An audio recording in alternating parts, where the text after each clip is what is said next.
The hit zombie sequel, 28 years later, was shot entirely on this, the iPhone 15 Pro Max. But while the iPhone was technically the camera used for the film, it was enhanced by a unique rig that allowed director Danny Boyle to use anamorphic lenses to give the film a unique look. Well, today we're going to attempt to recreate that rig, and while we're at it, we'll recreate some of the scenes as well. Let's get into it. So one of the best things about the iPhone as a filmmaking and creation tool is the small size and convenience of just having a camera with you at all times. But the downsides are that smaller sensor and being limited to just these built-in set of lenses. That small sensor means you lack the ability to produce the shallow depth of field that's so characteristic of higher end filmmaking. And while things like cinematic mode are nice and all, they still have a long way to go. Similarly, while Apple has continued to make strides on the multi-lens camera system over the years, each of these lenses is a separate sensor. So only the 1X lens has the best sensor and therefore the best performance. You've likely noticed this when you do things like swap to the wide angle lens and then all of a sudden your image gets super grainy, especially when it's darker. Well, that's why, because the sensor on that lens is smaller. Now, 28 years later, use the iPhone for a lot of reasons. The first is because they wanted to make use of that small, compact size, since it gave them a lot of advantages to achieve some super unique shots like the bullet time rig that you've probably seen photos of. The other reason is they wanted to keep with the spirit of the original film, which was filmed on the Canon XL1, an old mini DV tape camera that was meant to give the film a gritty, rugged feel that was characteristic of a zombie movie. Well, the idea was that today's iPhone is today's equivalent of that gritty, rugged mini DV tape style camera. So some of those smaller sensor flaws and dynamic range issues actually help to lean into that look that they're going for. But in order to get a look that wasn't just the standard iPhone, they wanted to rig it up to make use of professional cinema lenses. Well, that's where this DOF adapter comes into play.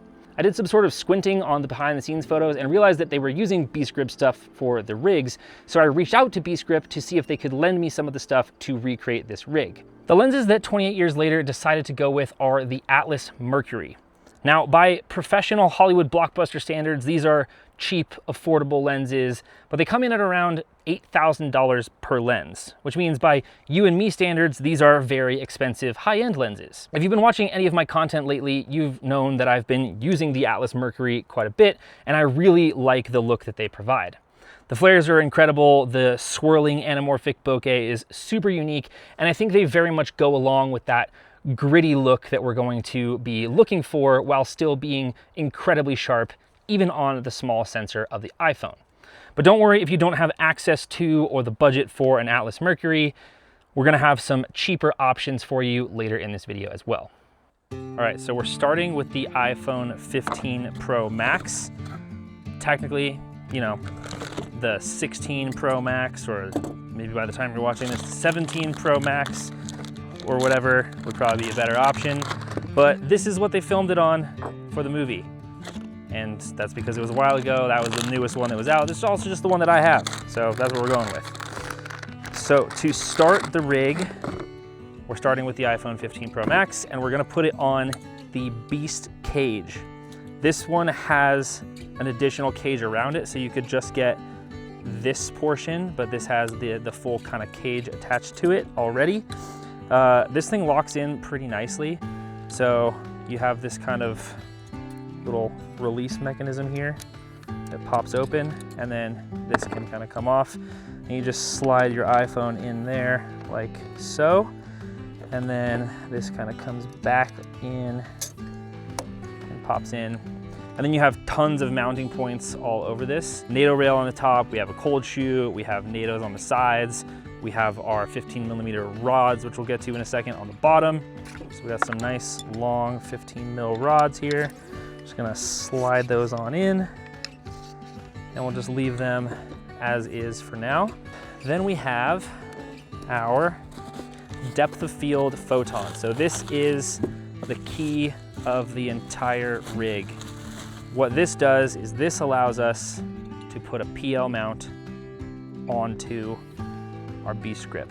You know, we have our positive lock, and then that converts it down into this tiny little guy here that lines up perfectly with the iPhone. So If we unscrew this, we can slide this out and then slide this guy on. So this now lines up perfectly with our 1X on our iPhone. And then this clamp is gonna slide onto our rails and attach here. So we get some support, because obviously this is quite a bit of weight we're gonna be tossing on this thing. So if we didn't have rails on it, yeah, it wouldn't really work that well. If we want, we could toss on a couple of side handles as well. Just go ahead and do that. These ones are also from Beast Grip. Boom. Nice and sturdy. Also got a top handle. It's gonna be your standard NATO top handle. These are standard NATOs on the side. Boom. And honestly, because we don't have, if we were doing like a V-mount on the back, maybe I would kind of have this backwards, but because this is gonna be so front heavy, I'm actually gonna put the top handle backwards because it's gonna be tipping this way, so it'll just kind of balance a little bit better. And now we're gonna go with our Atlas Mercury. So we have the 36, which is what we're filming this on now, and we're gonna toss the 54 on. Boom. And last thing, because we are going to be recording this in Apple ProRes, in log, and that's a very large file, we're gonna toss on our Samsung T7 and record straight onto that. There we go. There's our final result. Swing, swing, swing, swing. I forgot, we're not done yet. We need one more thing. So with this depth of field adapter, this is the depth of field photon adapter.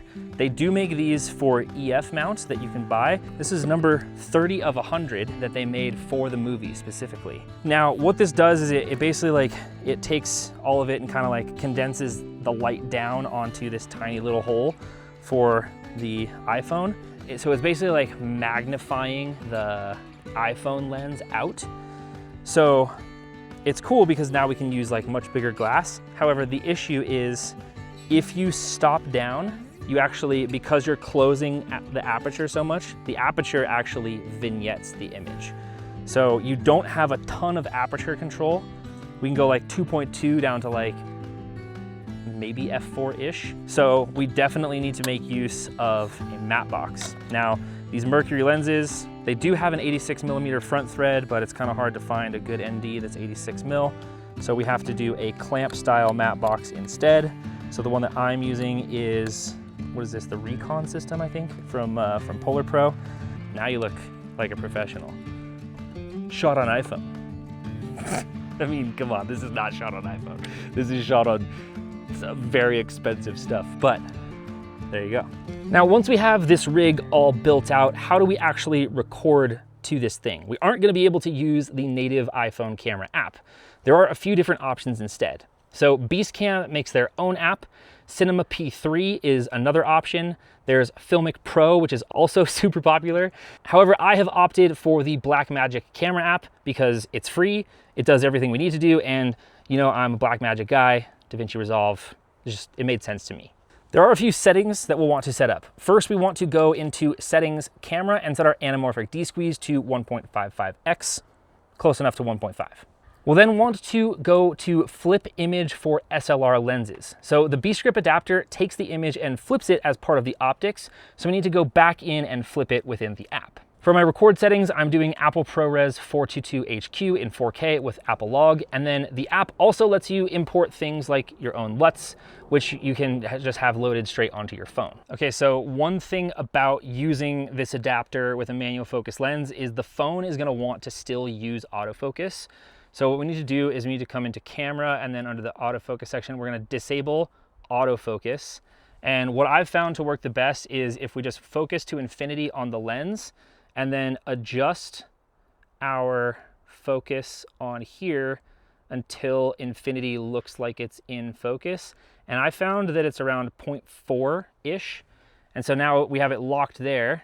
So now as I pull focus, like the depth scale isn't completely accurate. I don't know, I mean, it's pretty close. Like I'm focused on the mirror right now. It says it's at about 5 feet.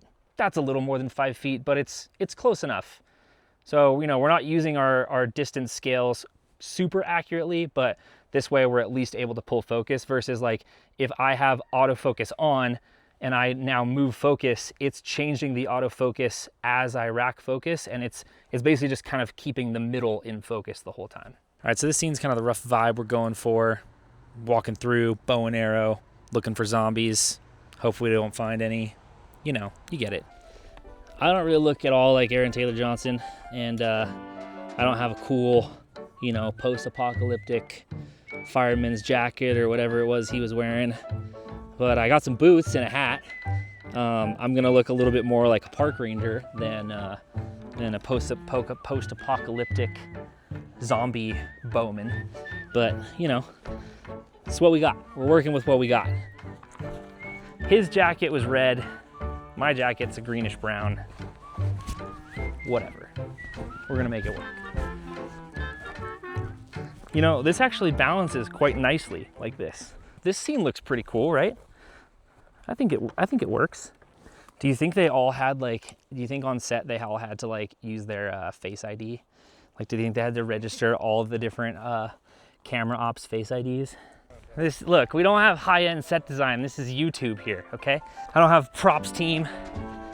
I gotta make sure I don't end up like the Baldwin brothers who accidentally shot a guy. I don't wanna accidentally shoot Brandon, you know? Imagine if I hit him with a real bow and arrow, he'd sue me. Dude, there were so many sticks all around here. These are way better sticks. Oh yeah, that's way more of a bow and arrow. Look at that. And action. Boot, boot, boot, boot, moving up and down again. There's no discharge in the war.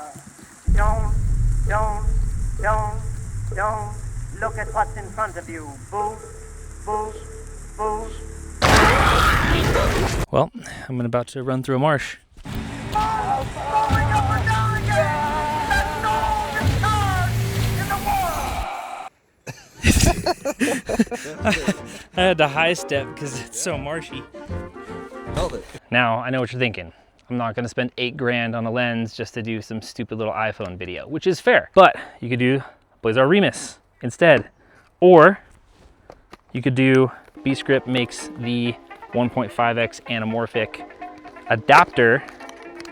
And then this whole thing is much, much cheaper because then you don't even need the depth of field adapter. You can just pop this thing on there instead.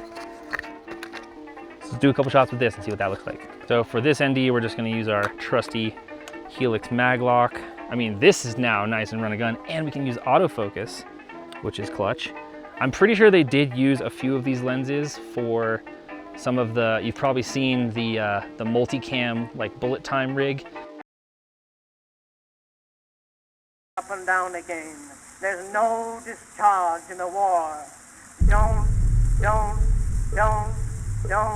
look at what's in front of you.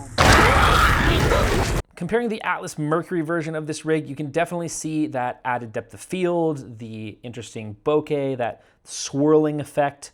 It just overall looks much more interesting and more professional. But I will say that the cheaper option does still look pretty good. So if you want to get some anamorphic look to your iPhone footage, I do think this is a good option as well. Okay, so what do you think of this ridiculous rig? Is it worth it? Do you want to build one? Or would you go for the smaller, slimmed down version? Let me know in the comments, and we'll see you in the next one. Peace.